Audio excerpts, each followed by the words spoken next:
Hi, Dr. Danny Scahill here, the founder of DannyScahill.com, the author of the book Total Health Transformation, the proven system to unlock limitless energy, motivation and health, and the creator of the Total Health Transformation programs.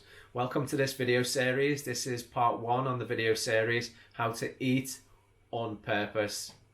Before that though, if I may, I'm just going to tell you a little bit about what brought me into this program, Total Health Transformation programs, and creating it to help you get well and stay well for a lifetime.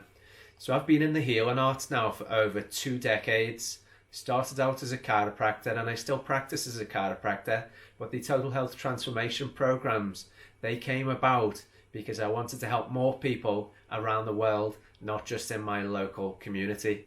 So this Eat on Purpose section, we're going to talk about, surprisingly, what you eat and what you drink, so what you put into your body, so you can eat on purpose. And that purpose means to take your health from where it is now to where you would absolutely love it to be, so you could be at your best. Peak performance is the aim of the game with the Total Health Transformation programs. And I work with my clients mainly in a group coaching session, but sometimes it's one-to-one. So most of the people in group coaching sessions, whereby we're going to analyze what you eat, what you move, and how you think. Those 3 things are the 3 major parts to the Total Health Transformation programs as a whole. Now, the Eat on Purpose bit, this section in this video, what we're going to cover is water. How much do you drink? How much should you drink? What types of food should you be eating? What types of food should you not be eating? And what's acidic in your body and what's alkaline, and what that means to your health by following along with those strategies and protocols. So let's first have a look at the acid alkaline chart within the Total Health Transformation programs. Now, you may remember back at school when you did biology or chemistry, or you know, could be a combined sciences there. In biology or chemistry, you would remember the acid and the alkaline. So on the far left, number 1 on the acid alkaline chart is strong acid.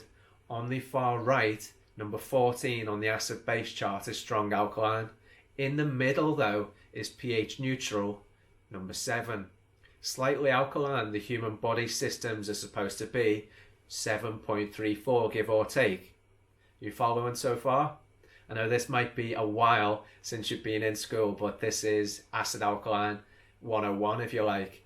So what actually happens in your body when you eat some acid forming foods, for example dairy products or wheat products, what that's going to do is make your internal chemistry acidic. Okay, the human body has to the detriment of everything else, bring your blood chemistry, your body chemistry back towards slightly alkaline, to the detriment of everything else. And it does that by 2 fundamental ways. There are other ways as well, but for the purposes of this video, 2 fundamental ways. 1, it takes calcium out of the bone to reduce and alkalize that acid. Okay.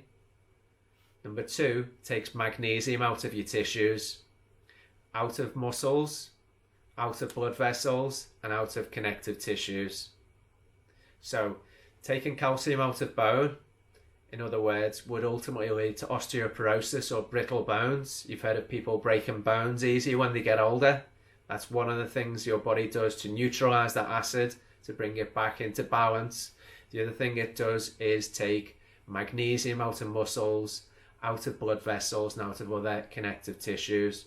One of many functions of magnesium is to relax tissues. So if you take magnesium out of muscles, it's going to make muscles sore, probably make them go into spasm as well. In terms of blood vessels, if you take magnesium out of blood vessels, if one of the functions of magnesium is to relax those blood vessels, can you see then that taking magnesium out of the blood vessels is going to make the blood vessels constrict? If your blood vessels constrict, your blood pressure is going to go up. Okay, and taking the magnesium out of connective tissues as well would often make them go into spasm and contract as well. So I'm sure you can see from that, or surmise from that, that taking the magnesium out of the muscles is going to most likely cause some discomfort in the muscles, tightness, and it's going to affect your blood pressure as well in most cases, most likely. So that's the thing about the acid alkaline chart. In terms of how we eat, we want to be eating as much alkaline foods as we can. That doesn't mean we eat only alkaline foods, but if you think of the Pareto principle, the 80-20 rule it's often called, when you eat foods, make sure there is roughly 80% alkaline forming foods, a maximum of 20%.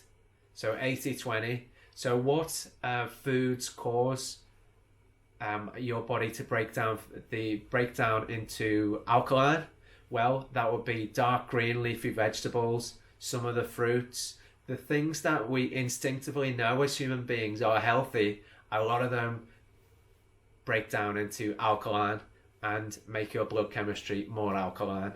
Okay, so focus on 80% of the time when you plate up your food, you plate up your dinners and lunches and breakfasts and stuff, make sure at least 80% of that is alkaline forming foods. So fruits, vegetables, dark green vegetables, green juices, green smoothies, all that kind of thing. They're all on the alkaline producing side of things. In terms of what causes the acidity in the body, there's things like wheat products, dairy products, cereals, toast, bread, all of these kind of things. So there's just a few little quick tips in terms of eating for alkalinity in your body to eat for health. Okay, make sense? I hope that makes sense so far. The other thing we're going to talk about in this video is water consumption. How much water do you currently drink right now? And how much have you heard over the years that the best amount of water to drink is? Is it 2 litres? Is it 1 litre? Is it 3 litres? Is it 4? Now, I'll tell you what the correct answer is for most adults, the average adult human being. But let's start with where most of the recommendations for the past 20, 30 or even 40 years have came from. Now, when you've heard people talk about how much water you're supposed to drink, whether it's when you've read about it in a paper, a magazine, you've seen about it on a TV programme, or some bloke down the pub told you, wherever the source, the most common one over the past few decades has been just 2 litres of water per day. I've got news for you though, that's nowhere near enough for the average adult. Okay, you're looking at more like 3 to 4 litres of water per day. Sounds like a lot, possibly a lot more than what you're drinking so far. If you're just drinking 1 litre a day right now and you have a goal to increase it over time to 3 to 4 litres, increase that gradually. Don't try and go from half a litre to a litre. Don't try and go from half a litre all the way up to 3 or 4 litres straight away. That's just not going to work. So what you want to do is do it gradually. So start with where you are now, and over the course of a week start to have an extra half a litre a day. So then over a few weeks and a few months you can go from where you are now to up to that 3 to 4 litres of water per day. It will make a huge difference in how your body functions. It will make a huge difference to your energy levels. It will be hydrating your system. Did you know practically every part of your internal body chemistry, apart from the stomach that is supposed to be bathed in water? 70 to 80% of the human body is meant to be water. The sad thing is most people in the world today, certainly the Western world, even in the East, people are starting to become a lot more westernized and follow the Western habits. So most people are chronically dehydrated. So what we want to work on is increasing that level of hydration. So drink more water. And sadly, the water in coffee, in tea, in alcohol and fizzy drinks doesn't count. Because what that does is that takes more water out of your blood. It's a diuretic, or those things are a diuretic. Going to take water out of your blood. So that's not a good thing. So if you do choose to drink teas and coffees, make sure you be drinking a mug of water or a glass of water with every tea or coffee that you have. And over time, I would suggest reducing your tea and coffee intake, replacing that with water. One thing you can do with regards to water, because one objection I hear people talk about is water's boring. Have you ever heard people say that? Well, what you can do is add a slice of lemon or a slice of lime, or even both. So that will alkalize your system, start to increase that level of alkalinity and start to detox your body to make water a bit more interesting as well. Again, like I said before, start with where you're at. So if you're drinking a small amount of water right now, over time, increase the levels of water intake. Okay, hope that makes sense. My name's Dr. Danny Scahill, the founder of the Total Health Transformation Programs. And if you'd like to have a conversation to see how we can help you get well, all you need to do is click on the book free breakthrough consultation button. We'll get a time scheduled. We'll have a chat, an informal chat for around about 20 minutes to find out if we're a good match to work together.